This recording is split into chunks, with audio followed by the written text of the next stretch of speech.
Welcome to the real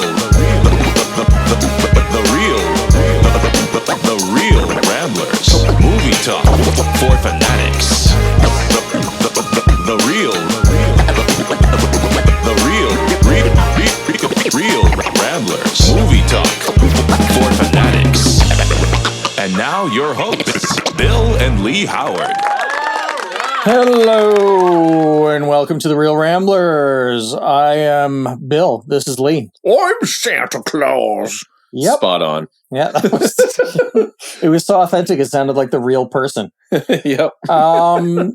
If you tuned in last week, we told you some of our Christmas favorites. Mm-hmm. But this week, we want to talk about movies that we also always watch at Christmas, but that aren't necessarily Christmas movies. Yes. Are they Christmas movies? Debated about. Are they? Debated. Are you asking me? I don't know.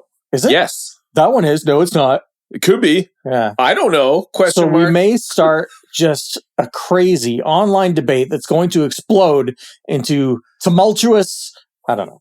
Yeah. So, a festive shitstorm is what we're going to cause. Yeah. A snow-nami. So, of course, the first movie that anybody talks about when this subject comes up is Die Hard. Uh-huh. Bruce Willis himself has said it is not a Christmas movie. Well, he said it at his roast. Yeah. And look at him now. No, that's not. No, I didn't mean that. Health problems. I didn't mean that. You're getting that way. coal. No. Wow. I love Bruce Willis. Don't even. Holy shit. Our you first hate mail. Hudson Hawk himself. Our first hate mail. Yeah, no kidding. No, I just think he's wrong about that. Yeah. I think he's too close to it to get it. Yeah, he was in it, right? Yeah, that's right. Yeah. It's honestly like, here's the answer. The definitive answer, if Die Hard is a Christmas movie. Mm-hmm. If you want to believe it is, it is. No, I don't. If you want to, no, I'm right. No, I'm right. No. If you want to, if you don't, then it's not. No. I'm right. Here's my theory on are movies Christmas movies or not. If it takes place at Christmas, right, but that's it, mm-hmm. it's not a Christmas movie. Okay. If it takes place at Christmas and has Christmas songs in the soundtrack, it's a Christmas movie. To me, that's I tend to agree with that, yeah. And Die Hard absolutely has Christmas songs opening and closing the movie and during. And the Fat Boys. Man, this is Christmas music. Wait, not the Fat Boys. Run DMC. I don't know why. I was thinking of Are You Ready for Freddy? Somebody doesn't know their hip hop and rap. And it ain't me. Sorry, I was just listening to the greatest hits of the Fat Boys on the way in today, and it was on my brain. I'm lying. Run DMC. This is Christmas. Oh my God. Anyway, moving on. Yeah. So, number one. It is. Die Hard is a perfect movie. So good. There's no elements in Die Hard where I go like, meh, I don't know. Like, see, a good example is I've always considered Beverly Hills Cop to be a perfect movie. Right. But there is one scene in it that's always bothered me. In Beverly Hills Cop? Eddie and his female friend go to this warehouse and they see a truck pull up with the bad guys and they're overhearing them. And the bad guys come in. Oh my God. And they have a suitcase that they had in the truck.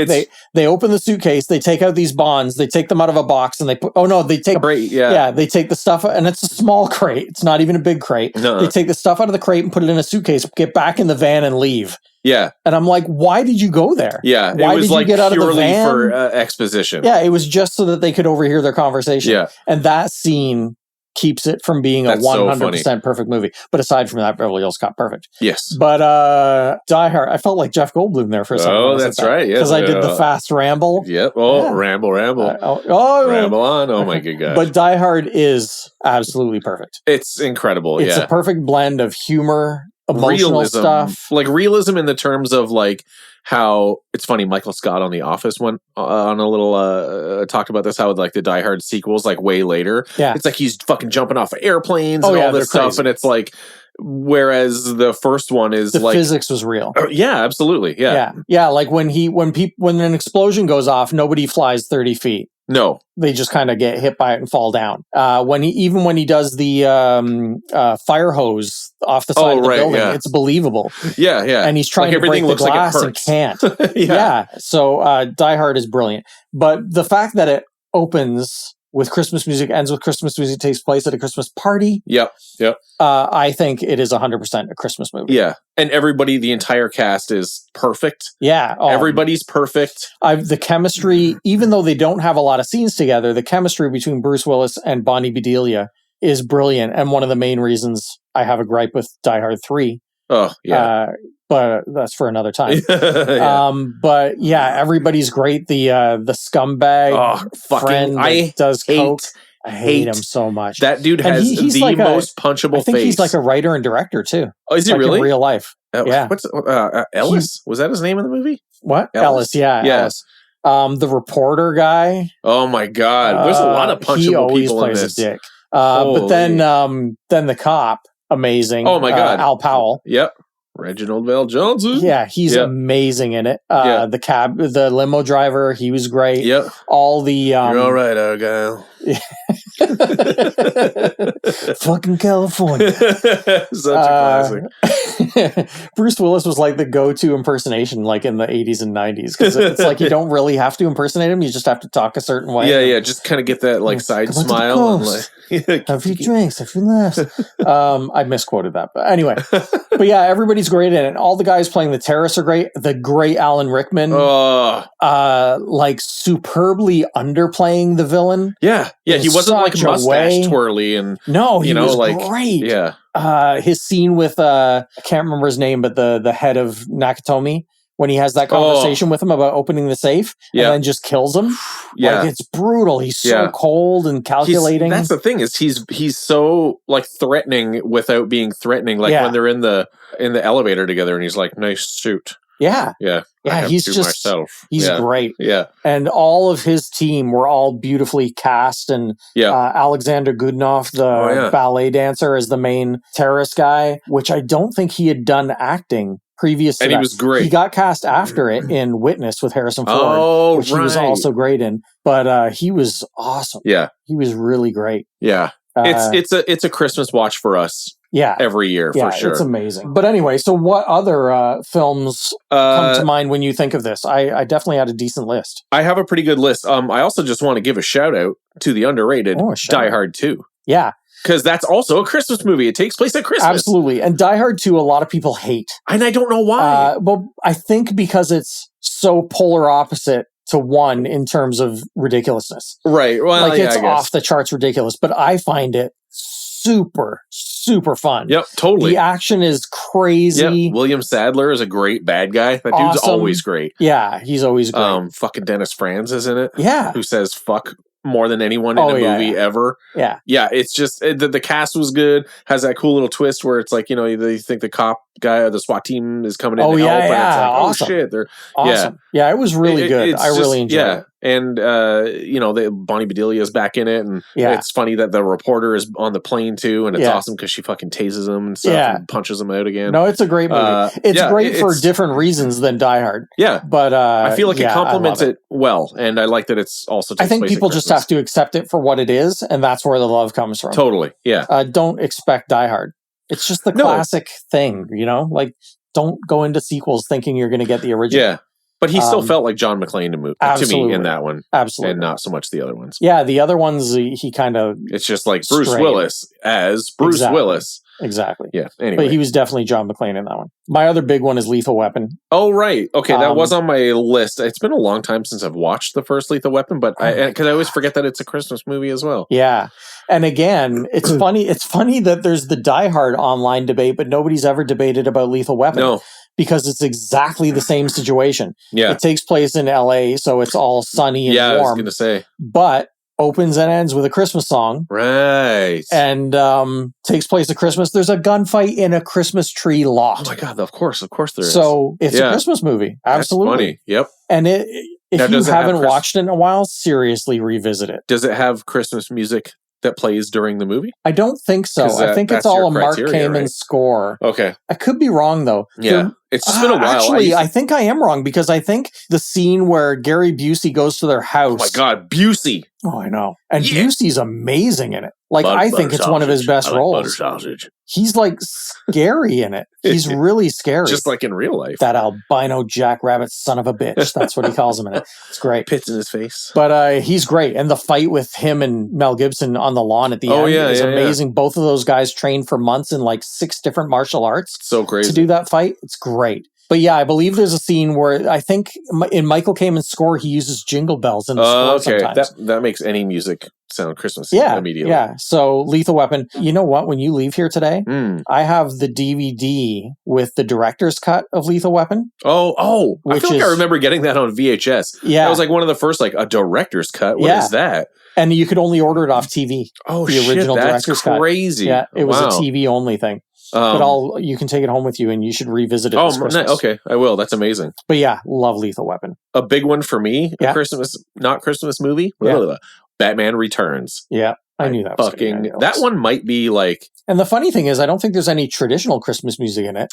No, but the score. Danny Elfman's the Danny Elfman score is very Christmassy. Oh, yeah. It's huge. Snowing. Obviously, it's like it takes place during Christmas, of course. Yeah. It's funny because I feel like I like this one more. It has more rewatchability for me than even like the '89 Batman, the Jack Nicholson one. There's just something so weird and so Tim Burton-y about it, where I feel like, the '89 made so much money, and then they were like, the studio was just like, do whatever you want, like you brought us a cash cow before, and then they got, because it's like there was like Happy Meals and stuff before it, right? But then I think that's why they switched to Joel Schumacher, because it's like it's a weird movie too, like super weird. Like the Penguin is like gross. He's like gross, like not only like gross looking and spitting up black stuff, but he's also like very gropey and horny and gross and stuff. But the movie and like fucking Christopher Walken and oh my God, it's production design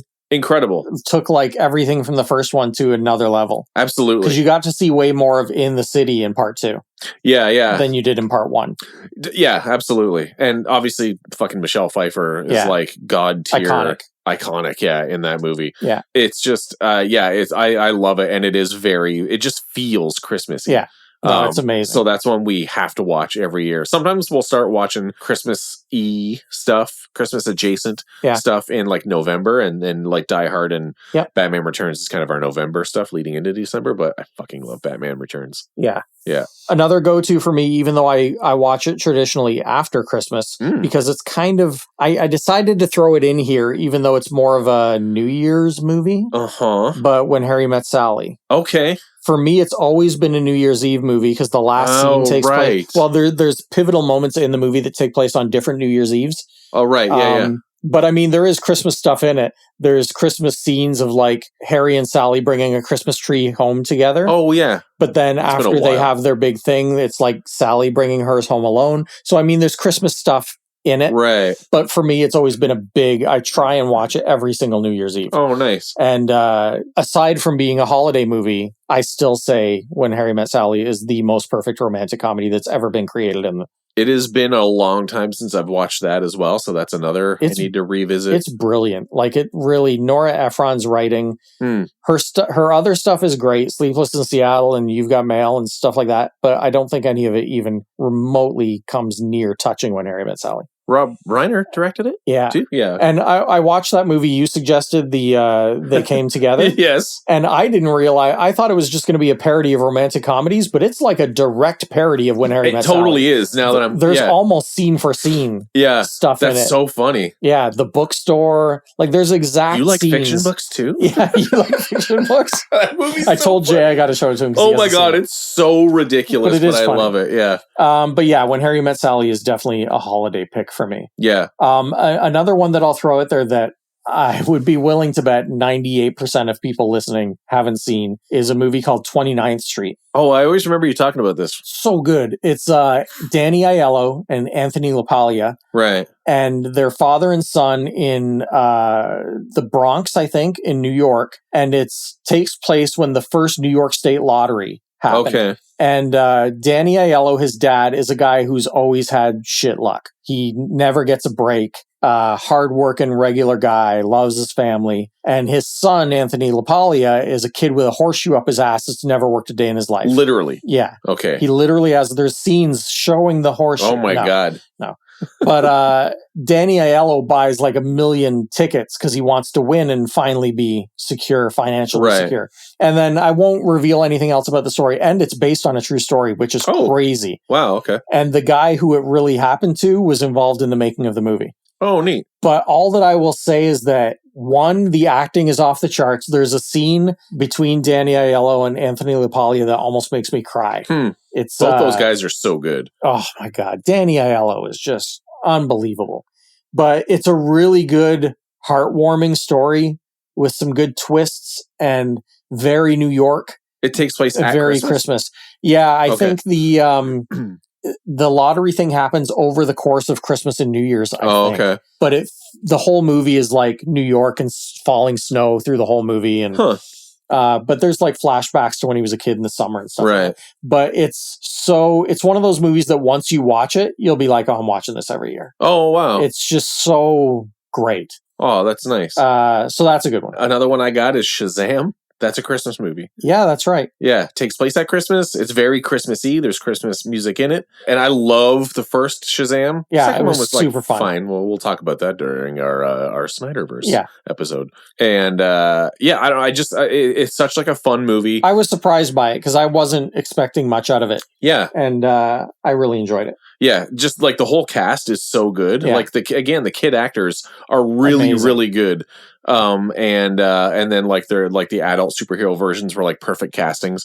Yeah. Just like everything about it was so, and what I loved is that like it had like horror elements, which I was not expecting. Like those creatures, the Gollum type creatures. Mark Strong, who is fucking awesome for start as an actor. Also when, like I met him before the movie premiered in Toronto when we used to do cosplaying shit, and we dressed up as Shazam people and we were out front of the thing. Right. And he was like the nicest possible dude you could ever meat. I've got some Mark Strong stuff you got to watch. Have you seen both of the Kingsman movies? Oh yeah. He's my favorite part of those movies. Yeah, he's amazing. Like the dude is but when he's singing the John Denver song in part 2. When he's like luring the bad guys by saying take your own country roads, and he's singing it in his accent. He's so and like he fucking throws his he murders his brother, chucking him out of the window. Yeah.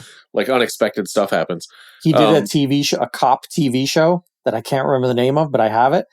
And he's Magnum PI? No, he's partners with Morgan from Walking Dead. Oh. Wow. And they're both British cops. That's right. They're both I always forget that guy's British too. Yeah, it's great. But anyway, so Shazam is up there because it's very Christmassy and it's got the music in it. Yeah. And it's just, I don't know, it's like a feel good, heartwarming movie. Yeah. Well, to stay on the superhero theme, although not movie. I have that on my list too. Yeah. Hawkeye is shockingly maybe my favorite Marvel series. Me too. Yeah, me too. Really it's great. So, and it's like before I was very surprised. Christmassy. Very heavy Christmassy. We were watching a couple episodes the other day or the other night. It's like on our rotation now. Yeah. Because it's like before, not to poo-poo on the character of Hawkeye, but before the series, I'm like, who the fuck cares about Hawkeye? Yeah. Like Jeremy Renner always made him likable and fun in the movies, but he was always an Avenger where you were like, well, he's a background Avenger. Yeah.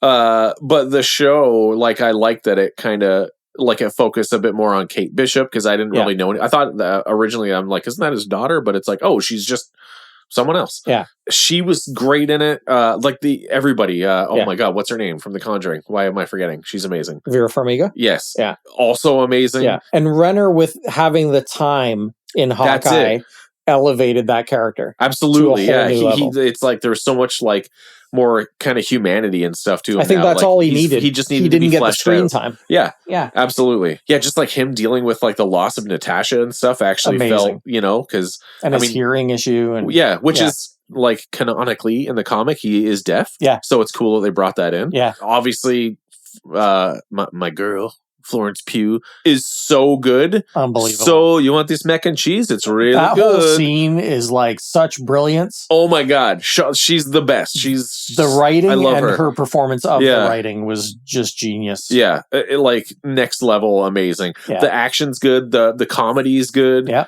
It's like, oh, and then they're bringing in Kingpin. Like, yeah. What is happening? The show is so good. And then the girl, what's her name? That was she's getting her own series. Oh, right. The Echo is the character. Echo, yeah. She was amazing. Yeah. Loved the whole her. end fight was like in where the big Christmas tree is in New York. Rockefeller Center. Thank you. Yeah. Yeah. Like that's like what is more Christmassy than that. You know? It was awesome. It's such a good, for anybody that's like, kind of tired of Marvel stuff or yeah. Watch Hawkeye. It's so good. Yeah.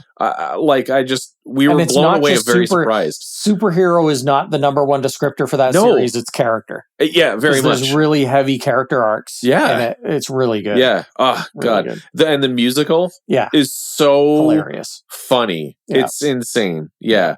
Another one, Gremlins. That's another kind of debated Christmas movie because it's very Christmassy. It is very Christmassy. And also like a lot darker than I think people remember. A lot of fans will be against me on this one because I've never been a Gremlins fan. Oh, really? Just one never? or two. Just didn't do never. It for me. I rewatched Gremlins a few years ago because I'm like, I didn't really like it. I'll give it a chance. And I was just like, what? This is so slow. Like, it's really slow. That's so funny. It takes forever for anything to happen in Gremlins. But anyway, I think that's on a lot of people's Christmas lists. Yeah. And it's like I kind of forget. It's been a while since I've watched it. So, you got another? Edward Scissorhands. Hey, that's on my list too. Go. Yep. Super. I think a lot of that has to do with Danny Elfman. That his whimsical scores feel Christmassy anyway, even when they don't have jingle bells in them. But the setting of it is great. Does it actually take place at Christmas? That's the funny thing is that I could never remember if it did. I'm like, no, I think it does. Cause it's like Alan Arkin is like on the roof, like with the lights, like, where you going, Ed? Right. Yeah. Right. And it's like, I feel like I remember them having like a white Christmas tree up. Right. So I think maybe it doesn't start at Christmas, but it for sure ends. That's one of those strange movies where I'm like, when it came out, I loved it. And then I don't watch it for years. And then I'm like, Edward Scissorhands. Yeah. And then I rewatch it and I'm like, oh yeah, that's why I loved it. Like I always forget how good it is. It really is. It's so original, and Diane Wiest is amazing in it. Diane Wiest in anything. I would like to do a whole episode about Diane Wiest. All right, I'll watch. Because I think a whole bunch of. I think I have officially chosen Gene Hackman as my favorite actor of all time. Right. And Diane Wiest is my favorite actress of all time. They're just so reliable. Yeah. And she's like, I don't know, she can take a role where she's only in 2 scenes and take the whole movie. She's just amazing. But she was awesome in that. Yeah, it's just the whole movie just works really well and is very, again, it just feels Christmassy without it being an official Christmas movie. Yeah, that's even one that I might put on the fence, but it's still one I'd watch at It's Christmas. like a November Christmas movie to put on. Where do you sit on Black Christmas? What do you mean? What about it? Do you it's a Christmas movie? Yeah. Would you? I mean, it's got Christmas in the title. But it's like, would you put it into your Christmas rotation? Yeah, I love Black Christmas. Yeah, I hadn't. It's funny, and I think it's a very underrated horror movie. I totally agree. It's the level of acting in it is amazing. Yeah, like and it doesn't have cheese. Yeah, it's super. I didn't see it until I was an adult. Until they did the 40th anniversary screening in Toronto, and I made that Quiet Room Bear. I was like, oh, well, if I'm making a bear based on the movie, I should probably watch the movie. Yeah. And I watched it and I was like, it is way creepier than I like the phone calls. Yeah. Are they're disturbing. Off the charts. They're really disturbing. It's and it's crazy. Spoiler alert. If you haven't seen it by now, neat shit. Wait, I haven't showed it to Jay yet. So don't say any spoilers. Oh shit. Okay. I won't say it then. Yeah, because I'm showing it to him in the next week. Okay, cool ending. That's all I'll say. Yeah, great ending. Yeah, it's just it's and very I think creepy. The house. I could be wrong. I'm pretty sure I'm right though. The house that it was filmed in is across the street from the ROM in Toronto. Yeah, it's in Toronto, and it's still there. Yeah, yeah. It's awesome, and it's so crazy that it's the same director as A Christmas Story. Yeah, and they weirdly kind of have the same feel. Yeah, they do.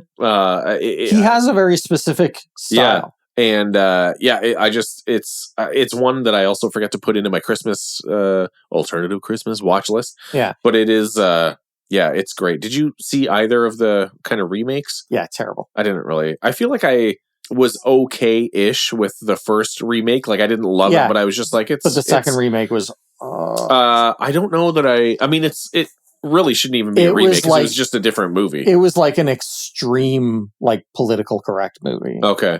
Maybe I didn't see it then. It was like a girl power movie. Okay.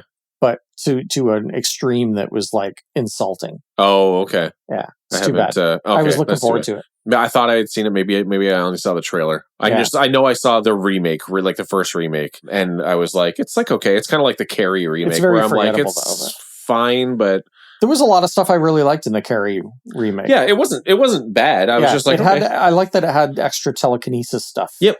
But anyway. But I have a long list of other movies, but one of the others that's a go-to. The other ones are just ones that I like that are Christmassy, but aren't necessarily ones I will go and watch. Right. But one that I will is Home for the Holidays. It's technically a Thanksgiving movie. Okay. But U.S. Thanksgiving is always associated with Christmas because it's close. But it's Holly Hunter. Oh. RDJ? Dermot Mulroney, Robert Downey Jr. Damn it. Now I'm forgetting the parents, but they're both brilliant. Anne Bancroft. Oh, wow. And can't remember the dad. Damn it. And I love him.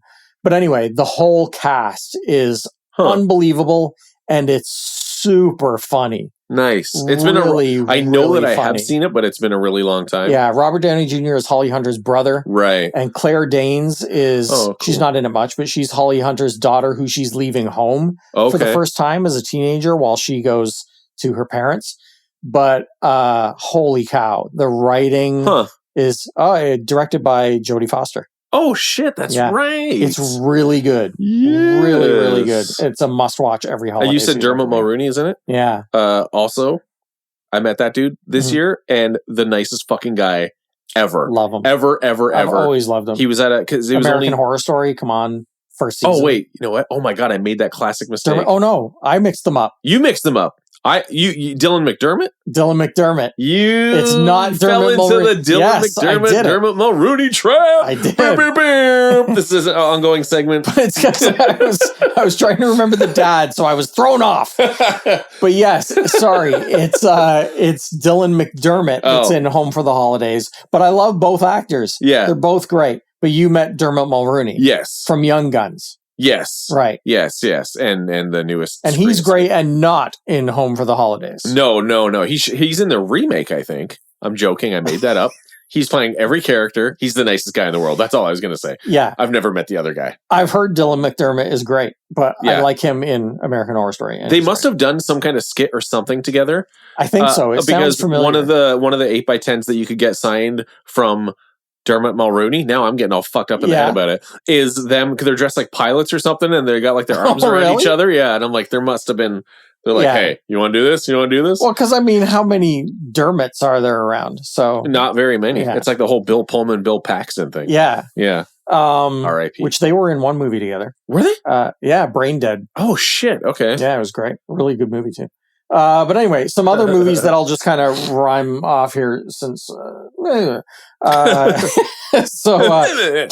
Planes, Trains, and Automobiles. Again, technically Thanksgiving, but it snows in it. In the U.S., Thanksgiving and Christmas are like one. Yes. I think they're really regarded as one. You just said that. Yeah.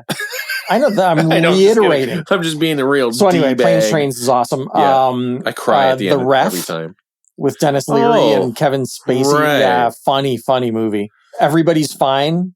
That's that Robert De Niro movie. You haven't seen it, but you'll probably remember that's the one that I said that it freaked me out because Robert De Niro felt like he was playing our dad. Oh, wow. Oh. And I'm surprised you haven't watched it yet because I said that. Huh. It's weird. He's a dad who all his daughters are Kate Beckinsale and somebody else. Damn it. Anyway, they've moved away. Dermot McDermott. So they've moved away and he decides to hop a train and go visit them both. Okay. And there's something. Maybe I did see You've this, really got to watch it because it's freaky. My memory is garbage. That's what I'm asking. One, he's got our dad's haircut in it. Okay. And two, I had this. Does he wear a baseball hat just sitting on top of his head? Like, no, he doesn't. Our dad did that. But it was surreal watching it for me because even his mannerisms and stuff were our dad. That's really crazy. weird. The more you're talking about it, the more I'm sure I have seen it. Yeah. And probably because you said that. Yeah, but it takes place at Christmas, and it's a really well done movie. De Niro's great. What's it called? Everyone's all right. What's it called? Everybody's fine. Okay, that's the sequel. Everyone's all right. The sequel is Everybody's not fine. Hudsucker Proxy, one of my favorite Coen Brothers movies, takes place at Christmas. Shit. Tim Robbins and Jennifer Jason Leigh in rapid fire, like 40s. One of those fast talking people. Yeah. What are you saying? Oh, newspapers, huh? Newspapers. Jennifer Jason Leigh is really good at that. That's all I got. Yeah. But that movie is like Raising Arizona is my favorite Coen Brothers, which a lot of people will be like, what? Because they're like, what about Fargo? What about, all the other classics? But on a personal level, Raising Arizona, and second is Hudsucker. Cool, I love Hudsucker Proxy. Green Book recently, that Viggo Mortensen movie. Oh, right. I didn't see with, that. But Mahershala Ali. I fucking love that guy. Really great movie. Takes place at Christmas. If you haven't seen it, watch it this Christmas because it is so good. Huh. And it's basically about Viggo's like a small-time criminal Italian New York gangster who drives Mahershala Ali, who is a doctor, to an event in the South. He's doing a thing in the South, and it's in the 50s. Right, so he's a little iffy about doing this tour in the South. Sure. And Viggo's character starts out as being a kind of a racist and learns as they go, and it's really really good. And then the last one, Castaway as well with Tom Hanks. What? Strange to say it's a Christmas movie because it takes place on an island. Yeah. But it takes place at Christmas. He plays Santa in that, right? Yeah, Santa on the island with Dermot McDermott. With Misfit Toys. Dermot McDermott, a lot of people don't know, did the voice of the volleyball. Oh. Right? Who played the Charlie in the box? Who made the boat that can't float? My name is by the way, in Rudolph the Lion, also asshole. He was in the Island of Misfit Toys because he's like, nobody wants us, and they're like, what was? Oh yeah, and they're like, we're misfits too, and he's like, you can't fucking stay here. It does. It's like, guy. They're like, we're total misfits, and we need a place to stay. We're in dire need of a place to stay, and he's like, not here, buddy. Hit the road one night, just one night, and that's it. So funny. Oh, and not only can you not stay here, but you have to do us a favor and let Santa know about it. Do us a favor, even do us though a solid, screw you, and then scram. So funny. So Castaway. But anyway, I will end my list with two that I don't think anybody would ever pick as a Christmas movie, and Halloween. I love both movies. And they're both disturbing for Christmas. But first, End of Days. Oh, with Arnold Schwarzenegger. Okay. The one where he fights the devil. Who is Gabriel Byrne. And, yeah. And it was, I don't know. I was going to say it was Paul Verhoeven. It's not Paul Verhoeven. I don't know who to write. I'll have to look this up. No. But anyway, End of Days, a lot of people didn't like, and I don't think it did all that well. Right. But I love it. It's very atmospheric. I saw it in the theater, and that might have been the last time. It's creepy. Arnold is good in it. He's playing like an alcoholic. Yeah. And Kevin Pollak is his partner. Oh, crazy. Who's great. And it all takes place at Christmas, and it's actually very Christmassy. Huh.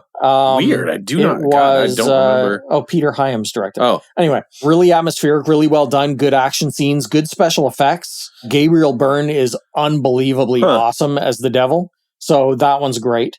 And I want to interject something because I said Kevin Pollak was in this. I just recently saw an interview. I think it was for another podcast. I think with Kevin Pollak, right? And they were asking him about impressions because he does great impressions. I feel like I saw this. And then the Jason Statham thing. Yeah. And he's like, the best thing about Jason Statham is he says a 9-word phrase in 2 syllables. Do you know what I mean? And he says, Joe Mean. Yeah. And when he did the impression, it was just get in a fight, Joe Mean. I'm going to bash your head in. Joe Mean. It's so true. It was great. But anyway, and then the other one was Inside, the French movie about the pregnant woman who is besieged by a woman who wants her baby. Okay. Have you not seen it? No, no, maybe? I don't remember. It's one of the best home invasion horror movies ever made. Maybe I saw it. Extremely disturbing, right. Extremely gory, and gory in a way it's very disturbing. Okay. But it takes place on Christmas Eve. Oh, wow. And it's very Christmassy, but it's not for everyone. Okay. There was a remake. Remake's no good. Was it called Outside? No. Oh. But it's period. End of sentence. But yeah, Inside. If you like extreme horror and you haven't seen Inside and you want something at Christmas, that's your movie. Wow, really good. A twisted ending. Huh. Crazy. Okay, but good not for the faint of heart. Good to know. But yeah, you got more on your list? No, I think that's kind of all I had. The only other thing, and it's not even a show. Now, I'm not a huge video game guy, but Jordan, my fiance, is. And every time this year, she usually replays, I think it's the Arkham Origins. It's the Batman video game, and it takes place at Christmas. Origins, is that the third one? I think so. Okay. The one where you can drive the Batmobile. That one was Knight, I think. Oh. That Arkham Knight. Weird. That was the last one. Arkham Origins. I'm pretty sure it's Arkham Origins because it was like Arkham City, Arkham Asylum, Arkham Origins. Okay. I'll look into that. And it's like the music is very Christmassy as well. Really? So yeah, and it's like it's snowing. It takes place during Christmas. And it's the game itself is a fucking awesome game. Yeah. But even just like as I have some of the soundtrack on my Spotify because it's like cool Batman music, but it's also very Christmassy. Yeah. Batman Christmas music. Yeah. Not too shabby. Nothing would be more custom made for Lee. Right? Yeah. Yeah. If only Freddy showed up. Did you hear that the people who made the Batman Arkham games are doing a Wonder Woman game? Ooh, that's awesome. And apparently it's going to have a ginormous map that's like 20 times the size of Arkham. Wow, that's cool. Holy shit. Or the size of the Batman games. That's awesome. Yeah. But it'll be from those guys. Yeah. So there you go. There's some alternatives for your Christmas viewing. Yeah. Definitely some of those come with warnings. I guess. Like Inside and stuff like that. And Fred Claus. But I mean, I know a lot of people out there, you want to watch something that has the spirit of the season, but isn't necessarily happy, joy. Yeah. So. And don't forget to watch Die Hard 2. Followed up after Die Hard 1. Yeah, watch Die Hard 2. A friend of mine, Christopher Hurd, the film critic and author. Brag, name extraordinaire. What? It's a brag, name drop. Yeah. He's great, but I know he has a deep hatred for Die Hard 2. Oh my God, for real? We really got to get just lost him. A viewer. We'll have to get him on an episode. That's so funny. I'll make a note that we'll discuss that. Oh my God, yeah, that would actually be funny.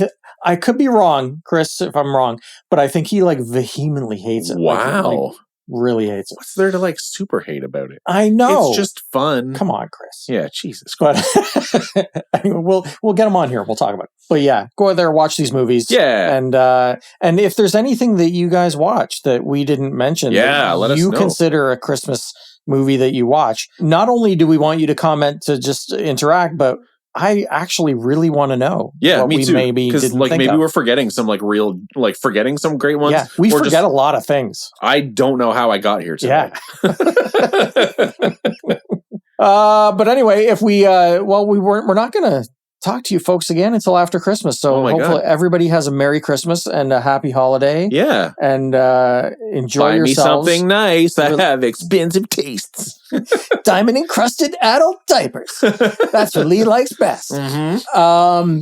But yeah, enjoy the holidays, relax, spend time with the people that you give a shit about. Yeah. And fuck those people that you don't. Yeah. And watch some of these movies and enjoy yourselves. Yeah. We wish all of you all the best. And we'll talk to you next week on another Real Ramblers. Yes. Sign us out, Lee.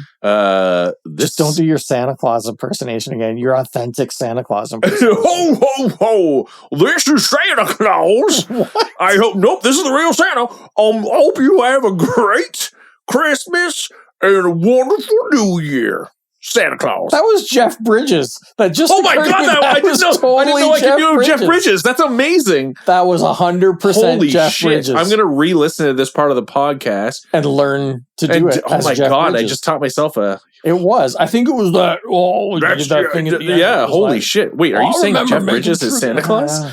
But it was close. Oh my God! So you got to work on that because Jeff Bridges would be an awesome one to have in your repertoire. It would be good. I was going to do Will Forte, but I'm going to do that next time. Okay. See you next time, folks. Merry Christmas! Thanks for listening to The Real Ramblers. Follow us on Instagram at Real Ramblers. That's REEL Ramblers. And you can follow Lee at Lee Howard _art and Bill at JustTheBill1138.